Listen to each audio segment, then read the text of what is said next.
আজ মহাপ্রভু জগন্নাথ দেবের স্নান যাত্রা। আজ পুরীর জগন্নাথ দেবের মন্দিরে মহা সমারোহে অনুষ্ঠিত হলো স্নান যাত্রা। ইতিহাসে আছে এই জ্যৈষ্ঠ পূর্ণিমা তিথিতেই জন্ম হয়েছিল মহাপ্রভু জগন্নাথ দেবের। পুরীর মন্দিরের উত্তর দিকে একটি কুয়ো থেকে 108 ঘড়া জল এনে সেই জল দিয়ে জগন্নাথ, বলরাম ও সুভদ্রাকে স্নান করানো হয়। ভক্তরা বিশ্বাস করেন এই 108 ঘড়া জল দিয়ে স্নান করানো হলে জগতের সব পাপ ধুয়ে যায়। স্নান করানোর পর প্রত্যেককে পরানো হয় গজবেশ, যা দেখতে অবিকল হাতির মতন। এটি একমাত্র বিশেষ দিন যেই দিনে ভক্তদের সামনে মহাপ্রভুকে ভোগ নিবেদন করা হয়।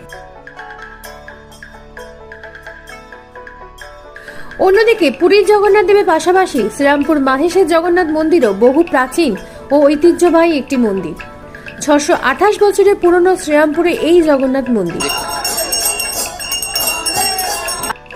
পুরীর পরে প্রাচীনতম মন্দির।